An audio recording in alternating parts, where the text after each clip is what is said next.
Hi, Telugu స్వాగతం. ఈరోజు market, నిన్న మార్కెట్ 100 పాయింట్స్ తగ్గింది, ఈరోజు మార్కెట్ 100 పాయింట్స్ పెరిగింది. బరాబర్ మళ్ళీ 14,700 పైచలకు వచ్చి ఆగింది. That's what happens in bull market. Bull మార్కెట్లో ఇలాగే ఉంటుంది. అంతేకాదు, ఒక స్టేజ్లో ఇండెక్స్ అంతగా పెరగదు, కానీ పెరుగుతూ తగ్గుతూ అక్కడక్కడే ఉంటుంది. కానీ ఈలోగా మిడ్ క్యాప్లు, స్మాల్ క్యాప్లు బాగా పెరుగుతాయి. అది చూడండి ఎట్లా అంటే, ఈ మధ్యకాలంలో మీరు గమనించే ఉంటారు, మిడ్ క్యాప్లు, స్మాల్ క్యాప్లు, ముఖ్యంగా స్మాల్ క్యాప్లు అప్పర్ సర్క్యూట్ అంటే ఘోరంగా 20%. ఇంతకుముందు ఎప్పుడు పెరగండి, ఒకసారి 20%కి వస్తే ఇంకా అప్పుడు అప్పర్ సర్క్యూట్ పెట్టా. 20% అప్పర్ సర్క్యూట్ ఆటోమేటిక్. మరి ఎక్కువగా పెరుగుతూ ఉంటే ఏం చేస్తారంటే దాన్ని అప్పర్ సర్క్యూట్ని కుదించి 10% చేస్తారు, ఈవెన్ 5% చేస్తారు. So that's what happening. చూడండి ఎక్కడెక్కడ ఉన్నాయి అసలు ఎవరు పట్టించుకోకుండా, అడ్రస్ లేకుండా ఉన్న స్టాక్స్ కూడా అప్పర్ సర్క్యూట్కి వెళ్ళిపోతున్నాయి. అంటే అప్పర్ సర్క్యూట్లోకి వచ్చినవన్నీ నేను మీ ముందు ఉంచడం లేదు, నా నోటీస్కి వచ్చినవి, నేను చూసినవి, నాకు కనిపించినవి చెప్తున్నాను. ఇంకా చాలా ఉండుంటాయి. మీరు మామూలుగా అందులోకి వెళ్తే, ఎన్ఎస్సి సైట్లోకి వెళ్తే మీకు అప్పర్ సర్క్యూట్లోకి ఏవో వచ్చినాయో వచ్చేస్తుంది లిస్టు. మీకు చెప్తున్నాను చూడండి. ఫర్ ఎగ్జాంపుల్, అప్పర్ సర్క్యూటు అది కూడా 20%. అంటే 20% పెరిగాక ఇంకా ఫర్దర్ ఇంకా కొంటామన్నా కానీ ఆపేస్తుంది ఎక్స్చేంజ్. అమ్మేవాళ్ళు ఉంటే చెప్పండి, ఇంతకు మించి బయింగ్ లేదు, కుదరదని. వాటిలో ఒకటి చూడండి, రోజు పెరుగుతున్నది, ఇది జేపీ అసోసియేట్స్. అసలు ఎవరు పట్టించుకోలేదు దీని గురించి. ఇవాళ జేపీ అసోసియేట్స్ 20% అప్, 1250 1280 ఉంది. ఇవాళ 1260, 12 రూపాయల 60 పైసలు. అసలు ఎవరో అయిపోయింది, క్లోజ్ అయిపోయింది అనుకున్నాం. So Deepak fertilisers, of course this is a strong company. దీని గురించి చాలాసార్లు మనం మాట్లాడుకున్నాం కదా. చాలామంది నిరాశ పడిపోయారు. ఇది 75-80 కూడా వచ్చింది. 380, 400 రేంజ్లో ఉన్న షేరు మెల్లిమెల్లిగా 2.5 సంవత్సరాల వ్యవధిలో 70-75కి వచ్చింది. ఎటువంటి వాడికైనా ఇలాంటి రోజులు వస్తాయి కదా. Even in human life it happens. దానికి పాపం అట్లా వచ్చి చాలా రోజులు 70-100 మధ్యన చాలా రోజులు ఉంది. తర్వాత 100-140 రేంజ్లో కొన్నాళ్ళు ఉంది. అక్కడి నుంచి మెల్లిమెల్లిగా అందుకుంటూ టుడే ఇట్ ఈస్ 380. ఒక్కరోజే 20% ఎగిరిపోయింది, పైకి వెళ్ళింది. అయితే 1-2 ఫోన్లు కూడా వచ్చాయి, ఏంటి సార్ ఇప్పుడు ఇంక ప్రాఫిట్ బుక్ చేసుకోమంటారా అని.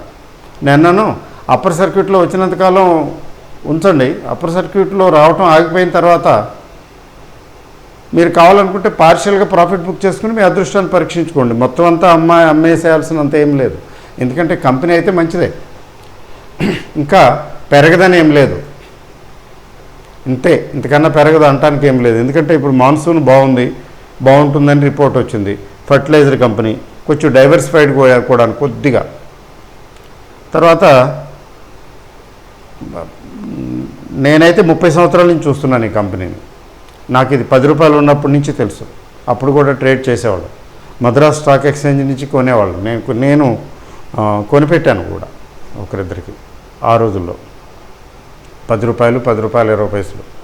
మరి ఆ రోజుల్లో ఆయన కొనిపెట్టాను, ఆయన ఉంచుకున్నాడో అమ్ముకున్నాడో ఏం చేశాడో తెలీదు. అట్లా అనమాట.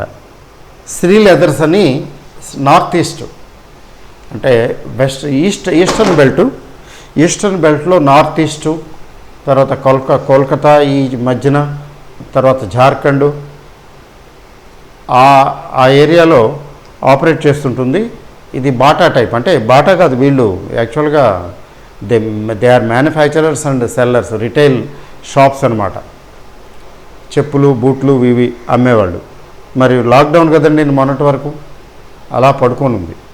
ఇది కూడా లాస్ట్ 2 ఇయర్స్లో పెద్దగా పెర్ఫామ్ చేయలేదు. Expected but it did not come up.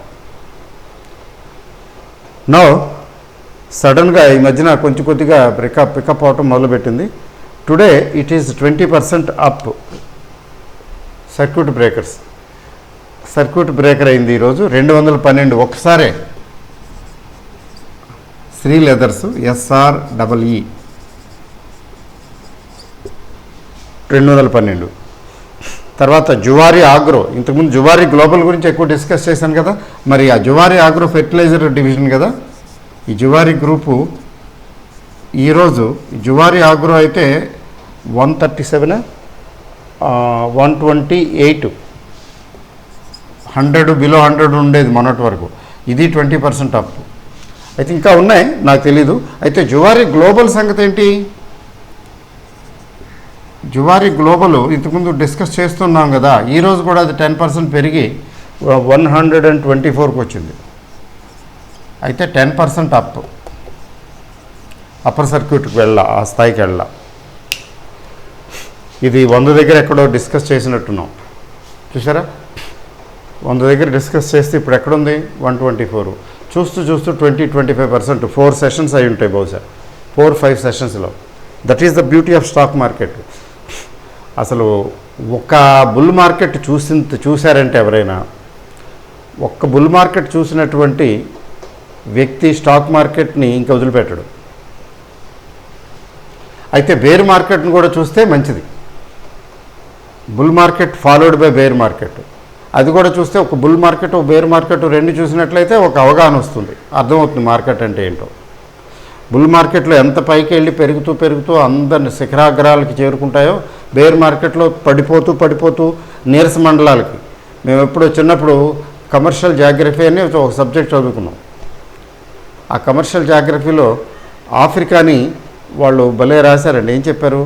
Regions of డెబిలిటేషన్స్ అని. దానికి తెలుగు ట్రాన్స్లేషను నీరస మండలాలు అని. ఆఫ్రికన్ రీజియన్ని నీరస మండలాలు అంటారట, రీజియన్స్ ఆఫ్ డెబిలిటేషన్స్. అట్లాగా ఈ మార్కెట్ కూడా రీజియన్ ఆఫ్ డెబిలిటేషన్స్కి వెళ్ళిపోతుంది. అలా రోజు అంతకీ అది ఏంటి ఇట్లా ఉంది అని చాలా విసుగు వస్తుంది. ఎందుకని? పేషెన్స్ మనకి తెలియదు కదా, పేషెన్స్ ఉండాలని. కోర్టులో ప్రాక్టీస్ చేసే వకీల్కి, లాయర్కి ఎంత పేషెన్స్ ఉండాలో, స్టాక్ మార్కెట్లో ఇన్వెస్ట్ చేసే వ్యక్తికి కూడా అంత పేషెన్స్ ఉండాలి. మీరు వకీళ్ళు అంటే అడ్వకేట్స్ ఇన్వెస్ట్ చేస్తుంటే చూడండి, వాళ్ళు చేశారంటే వాళ్ళకి అర్థమవుతుంది, వాళ్ళకి మెల్లమెల్లగా అర్థమవుతుంది, ఇది నా ప్రొఫెషన్ లాంటిదే బాబు ఇది కూడా అని అర్థం చేసుకున్నా అంటే he makes a lot of money, side income, passive income on stock market also.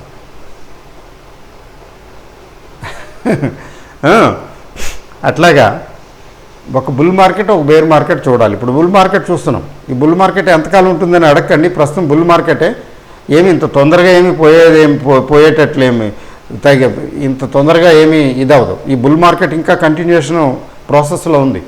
మధ్యలో వచ్చే కరెక్షన్స్ని బేర్ ఫేజ్ అని అనుకోకండి. Temporary bear phases, small bear phases ఉంటాయి, మళ్ళీ పికప్ అయిపోతుంది.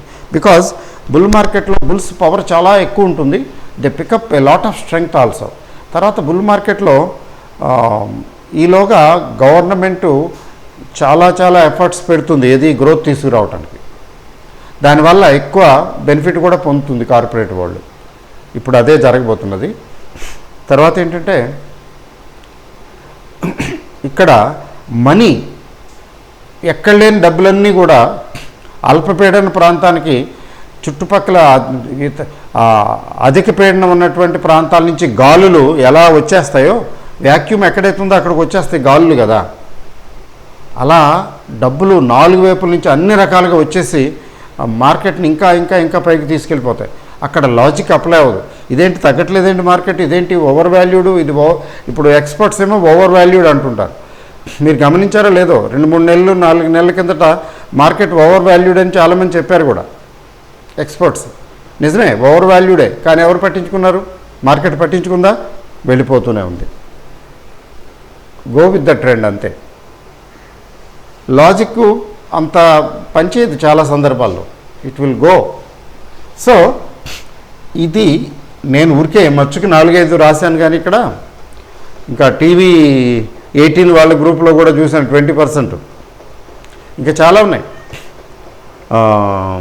సింటెక్స్ ఎవరో ఫోన్ చేసి సింటెక్స్ ఏంటండి ఇలా పెరుగుతుంది అంటున్నాడు. ఏంటి పెరుగుతుంది? పడేశారు వాళ్ళు. Bad management, misuse of diversion of funds చాలా చాలా చేశారు వాళ్ళు. డిమర్జ్ చేసి మోసం చేశారు సింపుల్గా చెప్పాలంటే పబ్లిక్ని, షేర్ హోల్డర్ని. అది వెళ్ళిపోయింది ఇన్సాల్వెన్సీ దీని కింద. కానీ అది కూడా పెరుగుతున్నది చూసారా. సో మార్కెట్లు ఇట్లాగే ఉంటాయి. రోజుకి 20% పెరగటం అంటే కొన్ని షేర్లు, వాటిలో మన షేర్లు ఉన్నాయనుకోండి 20% పెరిగే షేర్లలో ఆ ఆనందమే వేరు.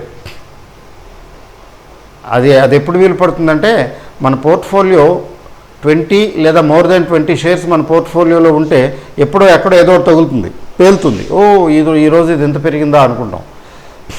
శ్రీ లెదర్స్ నేను ఒక స్టేజ్లో కొంచెం ప్రాఫిట్ బుక్ చేసి కొంచెం వదిలేశాను.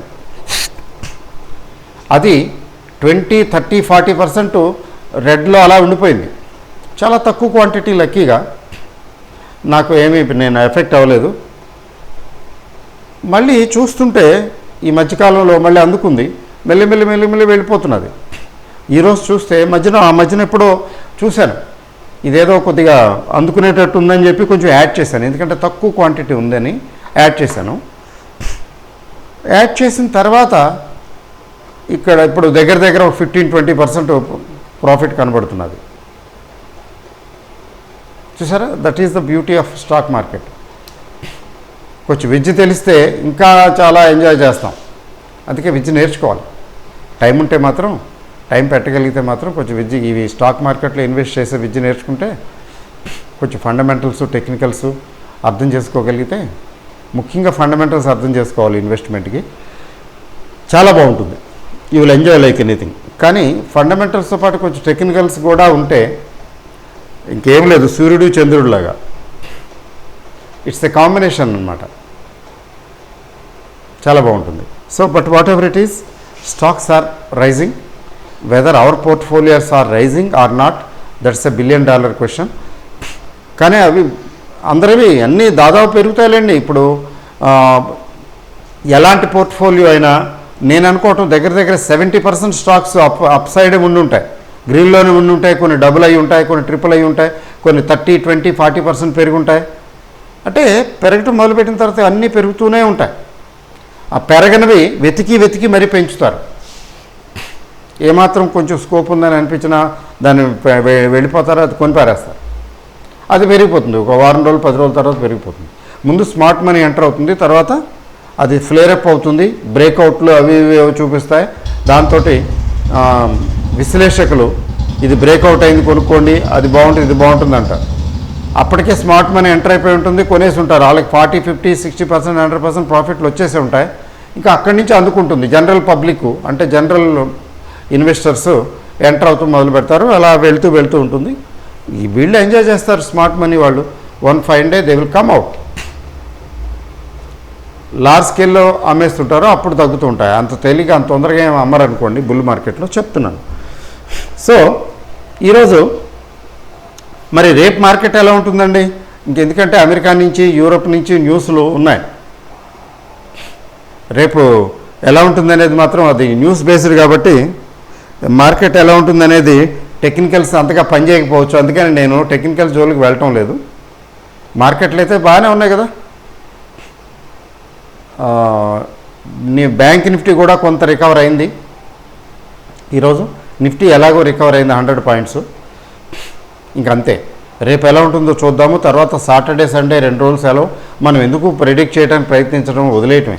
అయితే ఏమిటి అర్థం చేసుకోవాల్సిందంటే మన దగ్గర ఉన్న స్టాక్స్ పెరుగుతున్నాయా లేదా, పెరగకపోతే ఏంటి సంగతి, తర్వాత ఇప్పుడు ఏమన్నా ఇప్పుడు ఇంకా పెరగటానికి పెరిగే పక్వానికి వచ్చినవి ఏమైనా ఉన్నాయా, పెరగటానికి సిద్ధంగా ఉన్నది. అంటే టేక్ ఆఫ్, అంటే వెళుతూ విమానం టేక్ ఆఫ్ అవుతుంది కదా, ఆ టేక్ ఆఫ్ స్టేజ్కి ఏమైనా షేర్లు ఉన్నాయా అవి ఐడెంటిఫై చేయగలిగితే, ఎందుకంటే anyway we are in bull market, అవి మనల్ని షార్ట్ రన్లో టప్పని పైకి తీసుకెళ్తాయి. ఇప్పుడు చూడండి జువారీ గ్లోబల్ ఇట్లాంటివి. జువారీ గ్లోబల్ ఏంటి మరి, దీపక్ ఫెర్టిలైజర్స్ గురించి కూడా ఇప్పటికీ లాస్ట్ 1 ఇయర్లో 3-4 సార్లు మాట్లాడుంటాను. అంటే ఎప్పటికప్పుడు రిమైండ్ చేస్తూ ఉన్నాను. ఎందుకు చేస్తున్నాను, చాలామంది కొనున్నారు నాకు తెలుసు. నేను ఫస్ట్ పెట్టినటువంటి గ్రూపు చిన్న వాట్సాప్ గ్రూపు స్టార్ట్ చేశాను కదా, ఆ వాట్సాప్ గ్రూప్లో అప్పుడు చెప్పాను దీపక్ ఫెర్టిలైజర్స్ చాలా మంచిదండి అని. అయితే అది 300-250 రేంజ్ అది నేను చెప్పినప్పుడు. కొంతమంది అలా కొనుక్కునే ఉంటారు. ఈవెన్ రెలిగేర్ కూడా చెప్పాను. రెలిగేర్ అప్పుడు 50, 52, 58, 52 అట్లా ఉంది. ఇవాళ అది 150 దాకా వచ్చింది కదా. ఇట్లా కొన్ని షేర్లు. అందుకని చాలామంది ఉంచుకుని ఉంటారు, అలా వదిలేసి ఉంటారు. MGL ఒకటి వీటి గురించి ఎక్కువ మాట్లాడేవాడిని నేను. మహానగర్ గ్యాస్ ఓకేలేండి. So now the time has come to celebrate. Yes, అందుకని కంగారు పడి అమ్మేసుకుంటారేమో, లాసులు బుక్ చేసుకుంటారేమో అని మధ్యలో గుర్తు చేయటం జరిగింది. ఇది ఇలా ఉంది, అయినా కంపెనీ మంచిదే, పెరుగుతుంది అని చెప్పుకుంటూ వచ్చాను. పెరుగుతుందని సంవత్సరంన్నర నుంచి చెప్పుకుంటూనే వచ్చాను, కానీ అది పెరగల సంవత్సరంన్నర. అది చెప్తున్నారు కదా, మాలి సించై సౌగడ రితు ఆయే ఫల్ హోయ్ అని హిందీలో ఉంది. తోటమాలి రోజు నీళ్లు పోస్తాడు, కానీ దానికి ఋతు క్రమంలో దాని టైం వచ్చినప్పుడే వాటికి పువ్వులు కాయలు వస్తాయని. మనం రోజు నీళ్ళు పోస్తున్నాం, రోజులు పువ్వులు కాయలు రావు కదా. స్టాక్ మార్కెట్ కూడా అంతే. సో నవ్వు చూడండి, టైం టు సెలబ్రేట్. 380 రూపీస్. ఇంత ఇక్కడితో ఆగుతుందని ఏం కాదు. ఒకవేళ మధ్యలో చిన్న కరెక్షన్స్ వచ్చినా భయపడవలసిన పని లేదు. అంటే స్టిల్ ఇట్ ఈస్ దేర్, ఇంకా స్కోప్ ఉంది దీనికి పెరగడానికి, అది విశేషం. సో అట్లా అనమాట. ఇప్పుడు జువారీ గ్లోబల్ అయితే మొన్న డిస్కస్ చేసాం. ఈరోజు నేను ఒక స్టాక్ చెప్పి క్లోజ్ చేస్తానండి. Script to watch or script to buy మీ ఇష్టం. ఏంటంటే అది టుడేస్ స్క్రిప్ట్ అని రాస్తాను. అంటే ఆల్మోస్ట్ దగ్గర టేక్ ఆఫ్ స్టేజ్కి వచ్చింది. అంటే కొంచెం అరవిందో ఫార్మా టైపు. ఏంటంటే అది ఆదిత్య బిర్లా క్యాపిటల్ లిమిటెడ్. ఇది ఆల్మోస్ట్ దీనికి చాలా డివిజన్స్ ఉన్నాయి. లైఫ్ ఇన్సూరెన్స్, జనరల్ ఇన్సూరెన్స్ దగ్గర నుంచి, స్టాక్ మార్కెట్ దగ్గర నుంచి, ఫైనాన్సింగ్ దగ్గర నుంచి చాలా రకరకాల అన్ని డివిజన్లు ఉన్నాయి. ఒక NBFC ఒక రకంగా చెప్పాలంటే. అయితే ఇది లాస్ట్ 1.5-2 ఇయర్స్ నుంచి డిసప్పాయింట్ చేసింది. అంటే ఇది 200 పైగా కోట్ అయ్యి 200 పైగా ట్రేడ్ అయ్యేది. అంతేకాకుండా ఇది బిర్లా గ్రూపు కంపెనీ, వాళ్ళేం తేలిగ్గా వదిలిపెట్టరు. తర్వాత ప్రమోటర్స్ పాయింట్ ఆఫ్ వ్యూలో ఏమీ ఇబ్బంది లేదు.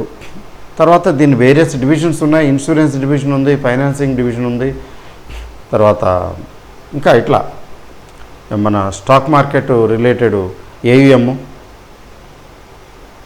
అన్ని రకాల యాక్టివిటీస్ ఉన్నాయి. కానీ ఐ డోంట్ నో వై, ఏదో something went wrong, must be. 1.5-2 సంవత్సరాల కాలం పాటు పడుకుని హైబర్నేషన్లో ఉండి నిద్రపోతూ మెల్లిగా ఇప్పుడు మొదలుపెట్టింది. ఆల్రెడీ 2-3 నెలలు 4 నెలల కిందటే మొదలుపెట్టిందిలేండి. ఆ మధ్యనైతే ఫస్ట్ కరోనా టైంలో అయితే 40-45 రూపాయలు అది షేరు. ఆ స్థాయికి పడిపోయింది. అదంతే, ఇట్ హ్యాపెన్స్.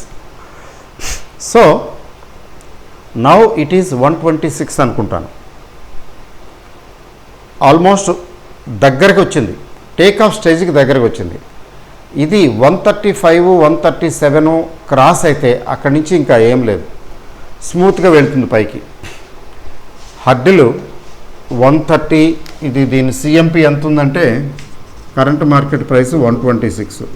దీని టార్గెట్లు అవి నేనేం చెప్పనండి, ఎందుకంటే టార్గెట్లు ఎందుకు చెప్పడం, ఎక్కడికి వెళ్తుంది అనేది, that is not our job. అయితే టేక్ ఆఫ్ స్టేజ్కి వచ్చింది అని దగ్గరగా వచ్చి టేక్ ఆఫ్ స్టేజ్కి వచ్చింది అనేది అనిపిస్తున్నది. మీరు స్టడీ చేయండి, ఏ స్టేజ్లో ఎంటర్ అవుతారో మీ ఇష్టం. బట్ ఐ బిలీవ్ 40-50% గ్రోత్ ఈజీగా ఇస్తుందని నేను అనుకుంటున్నాను. ఒక 8 to 9 months 1 year కాలంలో అని నేను అనుకుంటున్నాను. అయితే ఇన్వెస్ట్మెంట్ డెసిషన్ అనేది మీరు స్వయంగా తీసుకోవాల్సిందే, కానీ ఎవరు చెప్పినా దాన్ని బేస్ చేసుకుని మాత్రం కాదు. డిస్క్లైమర్ మీకు తెలుసు కదా. So you are responsible for what you do, you cannot blame anybody. ఈ బ్లేమ్ గేము దయచేసి, అంటే సీనియర్స్ కొద్దిగా స్టాక్ మార్కెట్ గురించి తెలిసిన వాళ్ళు అలా బ్లేమ్ గేమ్ చేయర్లేండి. కొద్దిగా కొత్తగా జస్ట్ మార్కెట్లో ఎంటర్ అయిన వాళ్ళు, యంగ్ జనరేషన్లో కొంతమంది ఆవేశం, వేరావేశం, ఆయన చెప్పాడు మీరు చెప్పారు ఏంటి ఇది పడిపోయింది అది పడిపోయింది ఆ టైపు. ఎవరు చెప్పినా మీరు వినదగున, ఎవరు చెప్పినా వినినంతన వేగపడక వివరింపదగునని ఆయన ఎప్పుడో చెప్పేశాడు, మనం పుట్టకముందే. నేను కూడా పుట్టలేదు. కాబట్టి మనం మన సొంత డెసిషన్స్ తీసుకుని, ఇన్వెస్ట్మెంట్ డెసిషన్స్ లేదా ఎక్స్పర్ట్ని కన్సల్ట్ చేసి తీసుకోవాలి. నేను ఎందుకు చెప్తామంటే ఊసిపోక చెప్తూ ఉంటాం. అవి పేలుతాయి, పేలకపోతే కూడా ఏం చెప్పలేము. పేలితే ఆనందం. మీరు శాబాష్ అని మీరేమి కాంప్లిమెంట్స్ గుప్పించక్కర్లేదు, ఏం అక్కర్లేదు. చక్కగా హాయిగా ఎంజాయ్ చేయండి profits. I will be very happy. ఈ ఛానల్ నడుపుతున్నందుకు ఆనందంగా ఉంటుంది. కాకపోతే కథ అడ్డం తిరిగిందా ఏదో చెప్తారు కదా గిరీశం వారు, డామిట్ కథ అడ్డం తిరిగిందని. అట్లా కథ అడ్డం తిరిగితే నేను మాత్రం రెస్పాన్సిబుల్ కానే కాదు, మీరే రెస్పాన్సిబుల్. నేను డిస్కస్ చేసే షేర్లు మీరు కొంటే it is at your own risk. అవి పెరిగితే అది నా గొప్పతనం మాత్రమేమీ కాదు, అది మార్కెట్ మహిమే. మార్కెట్కి థ్యాంక్స్ చెప్పండి. ఒకవేళ పోతే నన్ను బ్లేమ్ చేయకండి, యూ బ్లేమ్ ద మార్కెట్. పడిపోతే బ్లేమ్ ద మార్కెట్, పెరిగితే admire, praise the market. I'm only instrumental. అది అర్థం చేసుకోండి దయచేసి. Thank you very very much. All the best.